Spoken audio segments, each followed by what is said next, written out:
Plate लेके आओगे wrapping वाली, जो वॉल प्लेट है छोटी वाली, इसके अंदर आपने देखा डीप ग्रूव है, ठीक है, एक जगह पे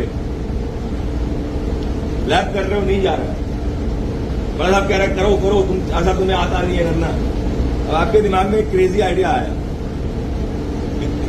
4 साल लोगों के दिमाग में ही आता है कि मैं इसको इधर की बजाय अगर इधर से लगा दूं तो क्या प्रॉब्लम होगी, इधर तो मेरी कट भी नहीं है। अभी करना है या नहीं करना है?